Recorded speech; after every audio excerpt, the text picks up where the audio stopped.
한국이 음식물 쓰레기 처리 세계 1위라고? 말도 안 돼. 전 세계에서 음식물 쓰레기 처리 문제를 가장 잘 해결한 나라를 아시나요? 최근 세계적 화제가 된 나라가 있습니다. 바로 한국인데요. 한국의 음식물 쓰레기 재활용률은 95%에 달하며 단순한 재활용을 넘어 바이오가스로 전환해 전력과 난방 에너지로 활용하는 시스템을 구축했습니다. 특히 서울시는 하루 평균 4,000톤의 음식물 쓰레기를 처리하고 있으며 그중 90% 이상이 재활용되고 있죠. 2013년 도입된 음식물 쓰레기 종량제와 RFID 기반 관리 시스템은 세계 환경 전문가들의 주목을 받고 있습니다. 오늘은 세계 환경 보호 세미나에 참석했던 덴마크 환경청 연구원의 놀라운 경험담을 전해드리겠습니다. 오늘의 사연 바로 시작합니다. 잠깐만요. 1초면 가능한 좋아요 버튼을 눌러주시면 영상 제작에 큰 힘이 됩니다. 안녕하세요.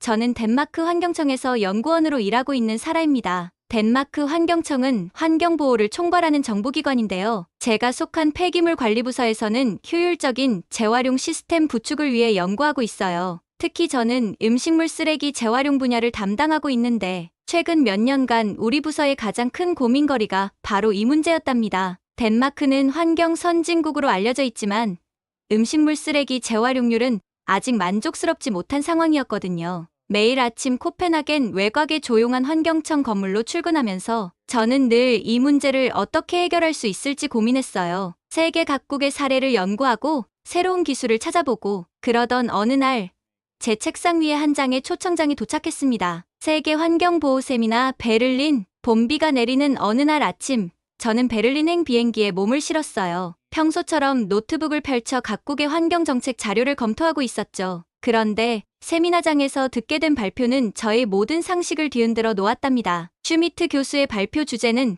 세계 각국의 음식물 쓰레기 처리 현황이었어요. 저는 당연히 북유럽 국가들의 사례가 주목받을 거라 생각했죠. 그런데 현재 음식물 쓰레기 재활용 분야에서 가장 주목할 만한 성과를 보이는 국가는 대한민국입니다. 순간 컨퍼런스 홀이 술렁였어요. 발표 자료에 따르면 한국은 95%가 넘는 재활용률을 달성했다고 하더라고요. 더군다나 단순 재활용을 넘어 바이오가스 생산으로 이어지는 순환 시스템까지 구축했다니 제 눈을 의심할 수밖에 없었습니다. 실례지만 그 수치가 정확한가요? 저도 모르게 손을 들고 질문했어요. 슈미트 교수는 미소를 지으며 고개를 끄덕였고 이어서 한국의 음식물 쓰레기 처리 시스템에 대해 자세히 설명해 주셨답니다. 특히 서울시의 사례는 정말 놀라웠어요. 하루 평균 4,000톤의 음식물 쓰레기를 처리하면서도 90% 이상의 재활용률을 달성한다니 우리 덴마크 환경청에서도 꿈꾸지 못했던 수준이었죠. 그렇게 세미나는 계속되었고 휴식 시간에 저는 우연히 한국 대표단과 마주치게 되었어요. 그때 만난 정 박사님과의 대화는 제 인생의 전환점이 되었답니다. 세미나장 한켠의 커피 머신 앞에서 정 박사님과 이야기를 나누게 되었어요. 한국의 음식물 쓰레기 처리 시스템에 대해 더 자세히 알고 싶었거든요.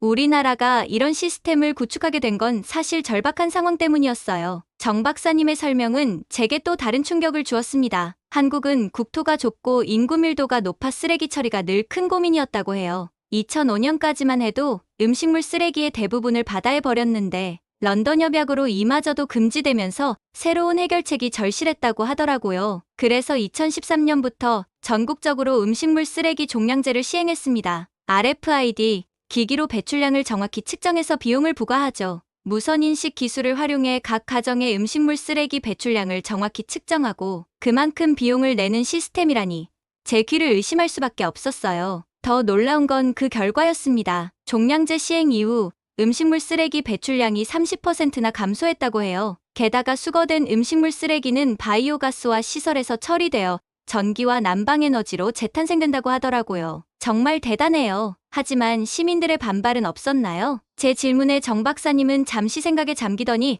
의미심장한 미소를 지으셨어요. 물론 처음에는 쉽지 않았죠. 하지만 환경교육과 홍보를 통해 시민들의 인식이 점차 바뀌었어요. 지금은 오히려 시민들이 더 적극적으로 참여하고 있답니다. 대화를 나누면서 저는 점점 더 한국의 시스템이 궁금해졌어요. 특히 서울시의 동대문구에서는 음식물 쓰레기를 통해 연간 900가구가 사용할 수 있는 전기를 생산한다는 이야기는 정말 인상적이었답니다. 바로 그때 일본 대표단이 우리 곁으로 다가왔어요. 그들의 표정이 심상치 않아 보였는데 그때만 해도 저는 곧 벌어질 놀라운 상황을 전혀 예상하지 못했죠. 일본 대표단의 수석 대표 이시가와 씨는 우리의 대화를 듣고 있었나 봐요. 그의 얼굴에는 어딘지 모를 불편한 기색이 역력했어요. 음식물 쓰레기 재활용이라. 일본은 이미 20년 전부터 시행해 온 시스템입니다만 이시가와 씨의 목소리에는 날이 서 있었어요. 그는 커피잔을 손에 든 채 우리 쪽으로 완전히 몸을 돌렸습니다. 일본은 이미 오래전부터 철저한 분리수거와 재활용 시스템을 구축해왔죠. 한국의 시스템은 우리의 것을 모방한 것에 불과합니다. 순간 회의장의 공기가 차가워졌어요. 정 박사님의 표정이 굳어지는 게 보였죠. 하지만 그는 차분한 목소리를 유지하며 대답하셨답니다. 이시가와 씨,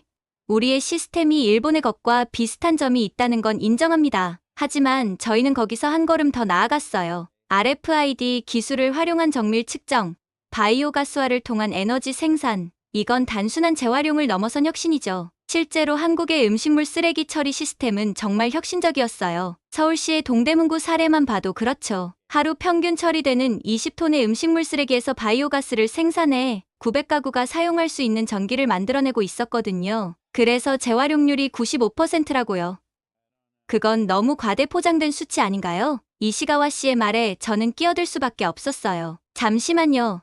제가 직접 확인한 데이터입니다. 한국의 수치는 공식적으로 검증된 것이에요. 특히 서울시의 경우 실제로 90% 이상의 재활용률을 달성하고 있죠. 그때 마침 슈미트 교수가 우리 곁으로 다가왔어요. 그는 대화를 듣고 있었던 모양이더라고요. 이시가와 씨, 일본의 재활용 시스템도 훌륭합니다. 하지만 우리는 여기서 서로의 장점을 배워야 하지 않을까요? 한국의 혁신적인 접근은 분명 우리 모두에게 좋은 교훈이 될 수 있습니다. 슈미트 교수의 중재로 긴장된 분위기가 조금 누그러들었어요. 하지만 이시가와 씨의 표정은 여전히 좋지 않았죠. 정 박사님은 이어서 구체적인 데이터를 보여주셨어요. 2013년 종량제 도입 이후의 변화, RFID 시스템 도입으로 인한 정확한 데이터 수집, 그리고 무엇보다 시민들의 적극적인 참여, 모든 것이 체계적으로 정리되어 있었답니다. 특히 인상적이었던 건 시민 참여 부분이었어요. 한국은 각 가정에 RFID 카드를 발급하고 배출량에 따라 요금을 부과하는 시스템을 통해 시민들의 자발적인 참여를 이끌어냈더라고요. 우리는 단순히 처리하는 것에 그치지 않았습니다. 근본적인 해결책을 찾으려 노력했어요.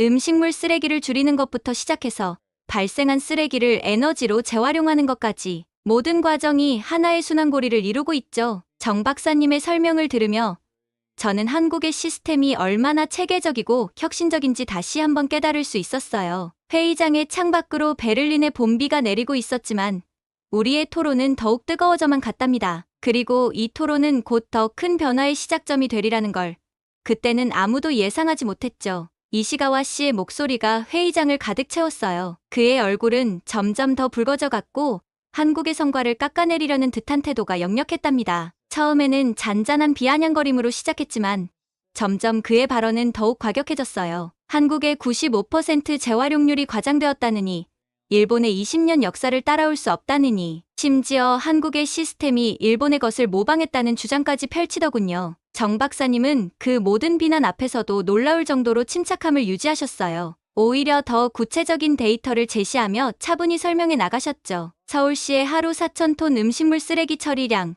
90% 이상의 바이오가스 전환율, 특히 동대문구의 연간 900가구 전력 생산량 같은 실제 성과들을 보여주셨답니다. 하지만 이시가와 씨는 끝까지 물러서지 않았어요. 오히려 더 큰 목소리로 일본의 우월성을 주장했죠. 한국의 RFID 기술을 활용한 정밀 측정 시스템과 시민 참여형 인센티브 제도에 대해서도 그저 새로운 기술을 도입했을 뿐이라며 평가절하 했어요. 슈미트 교수가 나서서 한국의 혁신성을 인정하고 지지했지만 이시가와 씨의 태도는 변함이 없었답니다. 오히려 더욱 격앙된 목소리로 일본의 경험과 역사를 강조하기 시작했어요. 정 박사님이 실시간 데이터를 보여주며 한국의 시스템을 설명할 때도 이시가와 씨의 표정은 점점 더 굳어져만 갔어요. 특히 RFID 카드로 측정된 각 가정의 실시간 쓰레기 배출량 데이터와 바이오가스 전환율이 공개됐을 때는 더 이상 반박할 말을 찾지 못하는 듯 보였죠. 하지만 끝내 그는 한국의 성과를 인정하지 않았어요. 오히려 시간이 지나면 한계가 드러날 것이라며 비아냥거렸죠. 심지어 한국의 성공이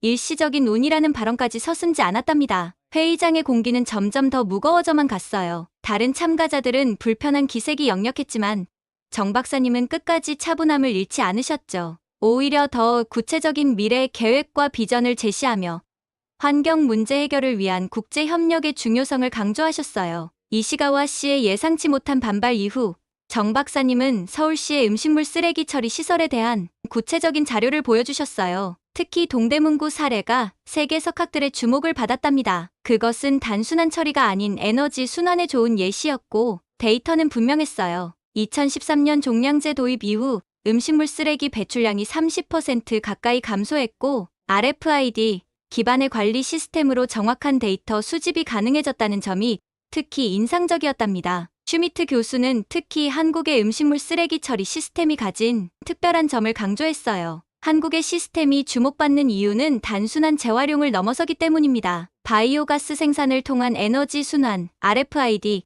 기반의 정확한 데이터 관리, 그리고 시민들의 자발적 참여를 이끌어내는 종량제 시스템까지. 이런 통합적 접근은 세계적으로도 드문 사례입니다. 실제로 서울시의 음식물 쓰레기 처리 시설은 하루 평균 4,000톤의 처리 능력을 보유하고 있었고 그중 90% 이상이 재활용되고 있었어요. 특히 바이오가스 생산을 통한 에너지 전환은 전 세계 환경 전문가들의 관심을 끌기에 충분했죠. 정 박사님은 이어서 한국의 성공 요인을 설명해 주셨어요. 우리의 성공은 세 가지 요소가 조화를 이룬 결과입니다. 첫째는 정부의 체계적인 정책, 둘째는 첨단 기술의 도입, 그리고 마지막으로 가장 중요한 것은 시민들의 자발적인 참여입니다. 특히 한국의 공동체 문화가 어떻게 환경 정책의 성공으로 이어졌는지에 대한 설명은 많은 참가자들의 공감을 얻었어요. 한국은 개인의 편의보다 공동체의 이익을 중시하는 문화적 특성이 있었고 이것이 환경 정책의 성공적인 정착에 큰 역할을 했다는 거죠. 시민들의 적극적인 참여를 이끌어낸 잔반 없는 식당 캠페인이나 학교에서의 환경 교육 사례들은 다른 나라 대표들의 큰 관심을 받았답니다. 하지만 정 박사님은 한국의 시스템이 완벽하지는 않다는 점도 솔직하게 인정하셨어요.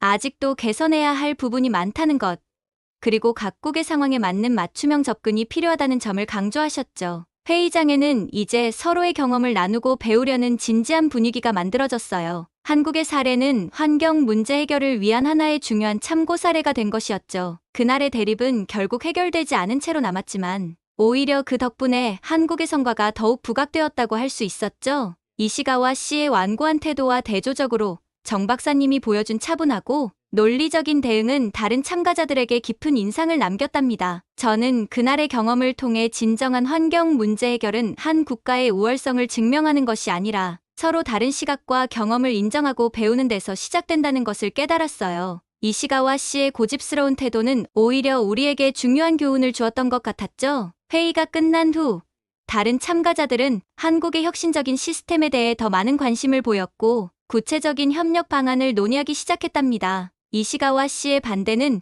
오히려 한국의 성과를 더욱 돋보이게 만드는 결과를 가져온 셈이었죠. 세미나의 마지막 순서로 진행된 기술 세션에서 한국의 구체적인 시스템이 더욱 상세히 공개됐어요. 가장 큰 관심을 모은 것은 공동주택의 RFID, 음식물 쓰레기 수거함이었답니다. 각 세대마다 발급된 전자택으로 배출량을 정확히 측정하고 이를 요금에 반영합니다. 시민들은 스마트폰 앱으로 자신의 배출량을 실시간으로 확인할 수 있죠. 정 박사님의 설명에 따르면 이 시스템 덕분에 관리비에서 음식물 쓰레기 처리 비용이 정확히 산정될 수 있었다고 해요. 무게를 기준으로 한 종량제는 시민들의 자발적인 감량 노력으로 이어졌죠. 특히 서울시의 사례가 인상적이었어요. 25개 자치구에 설치된 대형 음식물 처리 시설들은 매일 수거되는 음식물 쓰레기를 친환경적으로 처리하고 있었죠. 그중 동대문구의 시설이 대표적인 성공 사례였어요. 바이오가스화 시설은 혐기성 소화 과정을 통해 메탄가스를 생산하고 이를 발전기의 연료로 사용해 전기를 생산했어요.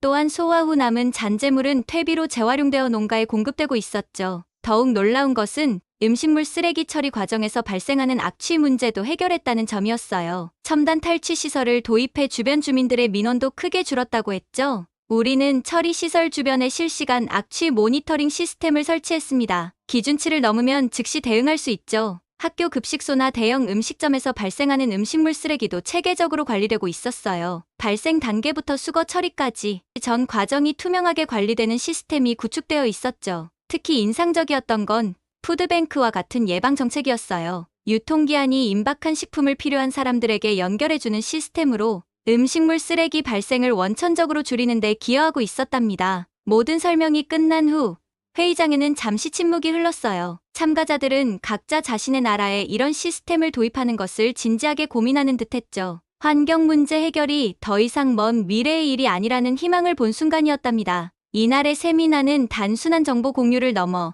실질적인 변화의 가능성을 보여준 자리였어요. 저는 덴마크로 돌아가 이 모든 내용을 상세히 보고해야겠다고 생각했답니다. 세미나가 끝난 후 덴마크로 돌아온 저는 가만히 있을 수가 없었어요. 우리 환경청에 한국의 시스템을 직접 확인해 볼 필요가 있다고 보고했죠. 다행히 상부에서도 적극적인 관심을 보여주셨답니다. 그렇게 저는 한 달 후 서울행 비행기에 몸을 실었어요. 정 박사님께서는 저희를 반갑게 맞아주셨어요. 제가 한국의 시스템을 제대로 이해할 수 있도록 본인의 아파트 근처에 숙소를 마련해 주셨죠. 이론보다 직접 체험하는 게 가장 좋은 공부죠. 우리 집에서 시작해볼까요? 정 박사님의 아파트에 도착하자마자 흥미로운 광경을 목격했어요. 부엌 한켠에 작은 통이 있었는데 음식물 쓰레기를 버리기 전에 물기를 최대한 제거하는 용도라고 하더군요. 이게 첫 번째 단계예요. 물기만 잘 빼도 무게가 반으로 줄어들죠. 저녁 식사 후 정 박사님이 RFID 카드를 들고 음식물 쓰레기를 버리러 가자고 하셨어요.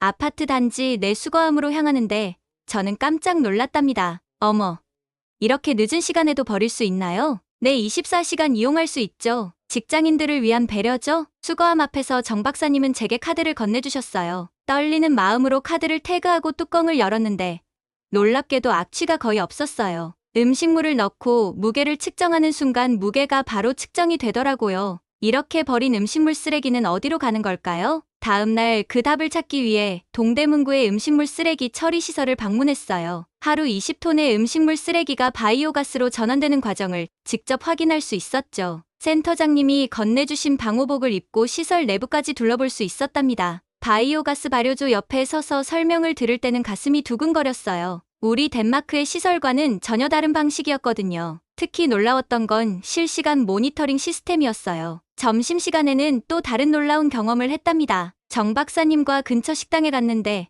벽에 잔반제로 인증마크가 붙어 있더라고요. 식사 후 주방장님과 이야기를 나눌 기회가 있었는데 그분의 말씀이 특히 인상적이었어요. 실제 현장에서 음식물 쓰레기를 줄이기 위해 노력하는 분들의 이야기를 들으니 더욱 깊은 이해가 되더라고요. 일주일 동안 정 박사님과 함께하며 서울시의 주요 처리시설과 RFID 시스템이 운영되는 현장을 꼼꼼히 살펴봤어요. 실제 운영 데이터를 보니 세미나에서 발표된 95%가 넘는 재활용률, 900가구의 전력 공급이 모두 사실이었죠. 마지막 날 저녁, 정 박사님 댁에서 한국식 삼겹살을 구워 먹으며 이야기를 나눴어요. 우리가 이룬 성과는 시행착오의 결과입니다. 이제 이 경험을 다른 나라들과 나누고 싶습니다. 이 말씀이 제 마음에 깊이 남았어요. 직접 체험하고 보니 한국의 성공이 결코 우연이 아니었다는 확신이 들었답니다. 이제 저는 덴마크로 돌아가 우리나라에 맞는 시스템을 설계해야 한다는 새로운 과제를 안게 되었죠. 비행기 탑승을 앞두고 정 박사님이 선물로 주신 RFID 카드를 보며